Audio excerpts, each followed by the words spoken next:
Olá, boa noite, meus alunos, meus amigos.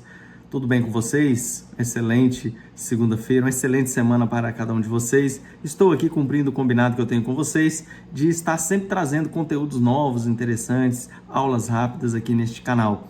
Estou falando com vocês nos últimos vídeos a respeito dos crimes contra a honra. Falei que falaria de uma maneira geral, depois traria os crimes em espécie aqui. No último vídeo, falei com vocês a respeito da calúnia. Falei aqui breves noções. Hoje quero falar com vocês a respeito da difamação. A difamação também é um crime contra a honra previsto no Código Penal. Também é um crime que atinge a honra objetiva. Falo aqui novamente, qual é a honra objetiva? Aquela visão que a sociedade tem, né, da pessoa, do nome, das suas qualidades físicas, morais, intelectuais, ou seja, a reputação da pessoa. A difamação atinge essa honra objetiva. Esse é o bem jurídico protegido por essa norma penal. Então, estou com o Código Penal aberto aqui, no artigo 139, e vou ler com vocês o que diz o artigo 139 sobre a difamação. Diz assim: difamar alguém, imputando-lhe fato ofensivo à sua reputação. Olha só, e aí eu preciso explicar fazendo uma comparação com a calúnia que eu expliquei no último vídeo. Ora, aqui nós temos que difamar alguém é imputar a alguém fato ofensivo à reputação dessa pessoa. Veja que, diferentemente da calúnia, lá deveria ser imputado falsamente fato definido como crime.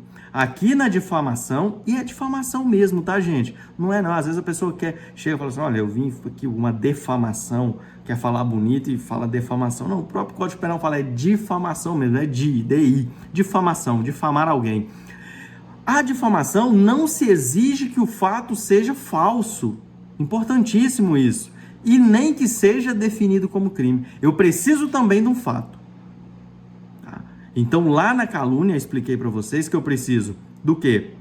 Imputar falsamente, preciso do fato e esse fato tem que ser definido como crime. Aqui na difamação, não.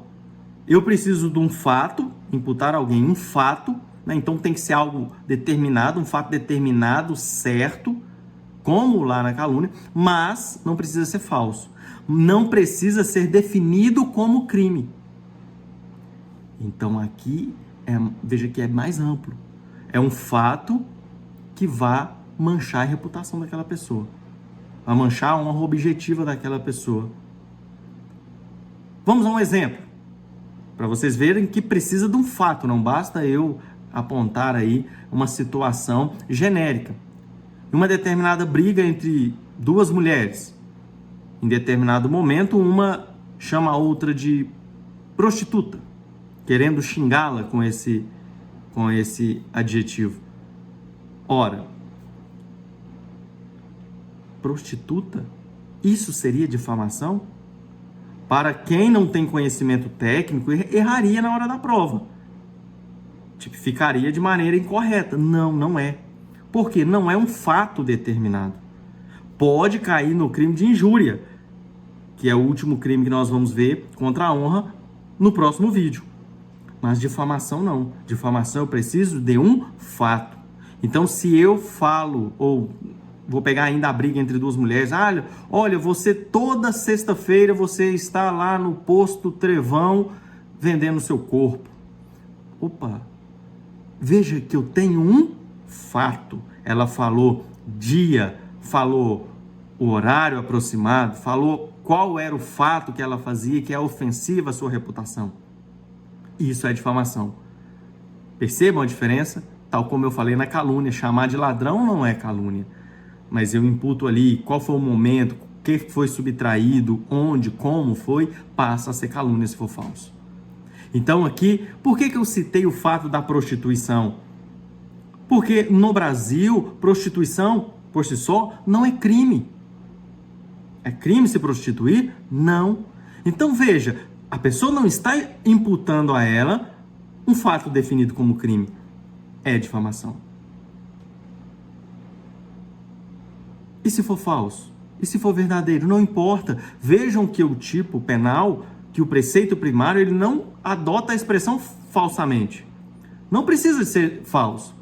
seja verdadeiro ou falso, praticou esse crime, praticou essa fala, acaba por incorrer no crime de difamação. É um crime muito comum. Por quê? Porque, às vezes, o fato é verdadeiro, mas é ofensivo. Lembra do exemplo que eu dei lá na primeira aula? Eu falei assim, imagina só que um casal sai, né? Eles se conhecem, saem e resolvem ficar e ter relações. E aí, no outro dia, a mulher conta para suas amigas, olha, fiquei com fulano, mas ele broxou, ele não conseguiu. Ela narra ali. Isso é o quê? Difamação. Ela está narrando um fato ocorrido que vai manchar a reputação dele, vai, a honra dele objetiva ali perante a sociedade, vai. É verdade? Digamos que sim, não importa. Ainda assim há o crime. Então compreendam que a difamação, ela é muito abrangente, porque não precisa ser falso, pode ser verdadeiro. Pode ser verdadeiro. Eu preciso só de um fato, imputar a alguém um fato que vá manchar a honra dessa pessoa. E claro, também aqui a ofensa deve ser dirigida à pessoa certa, à pessoa determinada. Consuma-se quando? No mesmo caso da calúnia. O crime ocorre, não é contra a honra objetiva? Sim. Então consuma-se quando esse fato que eu narrei, falso ou verdadeiro, mas que capaz de manchar a reputação da pessoa, chega no conhecimento de alguém, de terceira pessoa. Essa é a consumação. Tentativa, mesmo caso da calúnia.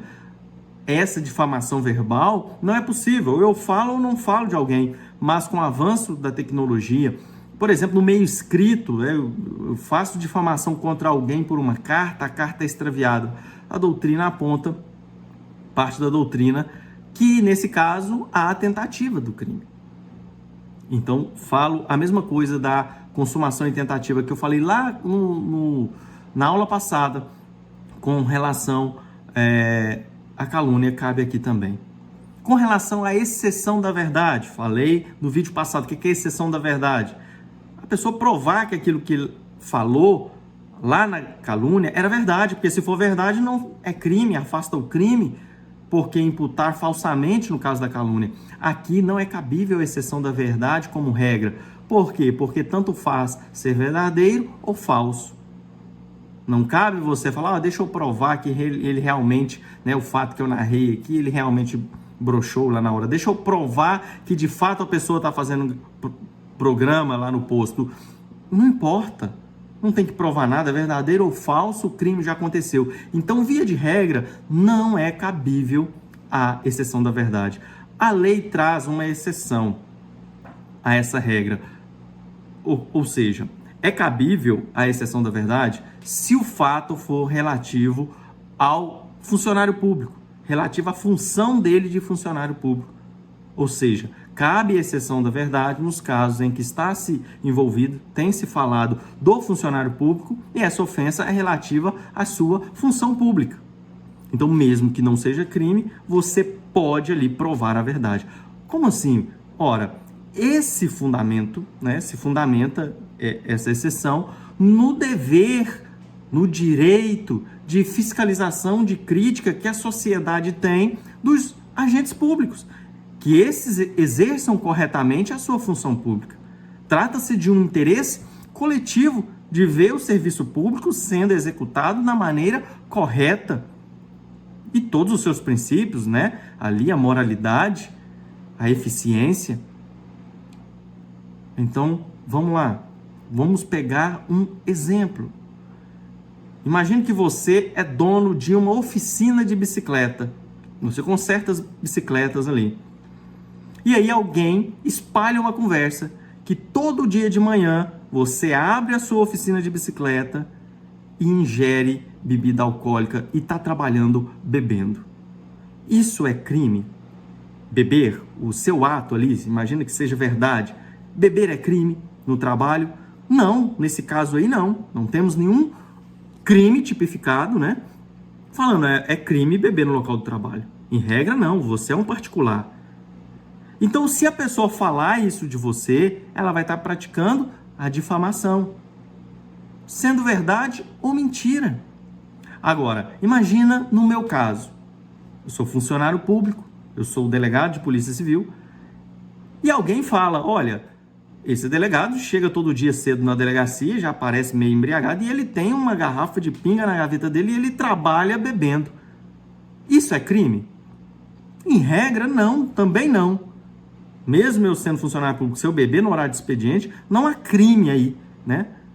Crime não tem uma conduta no Código Penal que possa encaixar como regra. Mas é o quê? Uma infração administrativa, eu posso ser punido na corregedoria. Então alguém espalha essa conversa. E quando eu fico sabendo, eu falo, opa, está manchando a minha honra objetiva. Vou te processar pelo crime de difamação. Aí a pessoa fala assim, não, opa, peraí, eu vou utilizar a exceção da verdade. Eu vou provar o que eu estou falando é verdade. Pode, nesse caso pode. No caso do dono da oficina, não, porque ele é um particular, não tem nada a ver com a administração pública. Mas no meu caso, sim, como eu expliquei, pelo dever de fiscalização do funcionário público, apesar de não ser crime, o funcionário público, nesse caso, o particular pode fiscalizá-lo. E aí, comprovando que de fato ocorreu aquilo, ele não pratica a difamação. Por fim, para encerrar, temos ainda uma questão chamada exceção da notoriedade. O que é isso? Muitas pessoas se defendem porque lá no Código de Processo Penal, entre os artigos 519 e 523, o Código fala sobre a exceção da notoriedade, né? O processamento da injúria e da calúnia. Mas que a doutrina fala que serve mais para difamação, entra a difamação também. E aí quem utiliza a exceção de notoriedade quer falar assim, olha, o que eu falei, a minha fala é incapaz de abalar a honra objetiva porque o fato já era notório, o fato já era conhecido. Então não há prejuízo, porque a reputação da pessoa já estava manchada. Não há aí potencialidade lesiva da ação de imputar a alguém ali conduta ofensiva à sua reputação. Cuidado, né? A melhor doutrina diz que a proibição da exceção da verdade também se aplica à exceção da notoriedade. Não vai valer esse argumento para afastar a prática do crime de difamação. Ok? Espero que essa aula rápida eu tenha esclarecido aí, feito uma diferença entre difamação, calúnia e ter colocado aí mais algumas informações sobre o crime de difamação para você. Ok? Tenha uma boa noite, excelente semana. Ficou alguma dúvida, já sabe, pode mandar mensagem aqui, pode escrever aí nos comentários que eu respondo. Um grande abraço a vocês e até a próxima.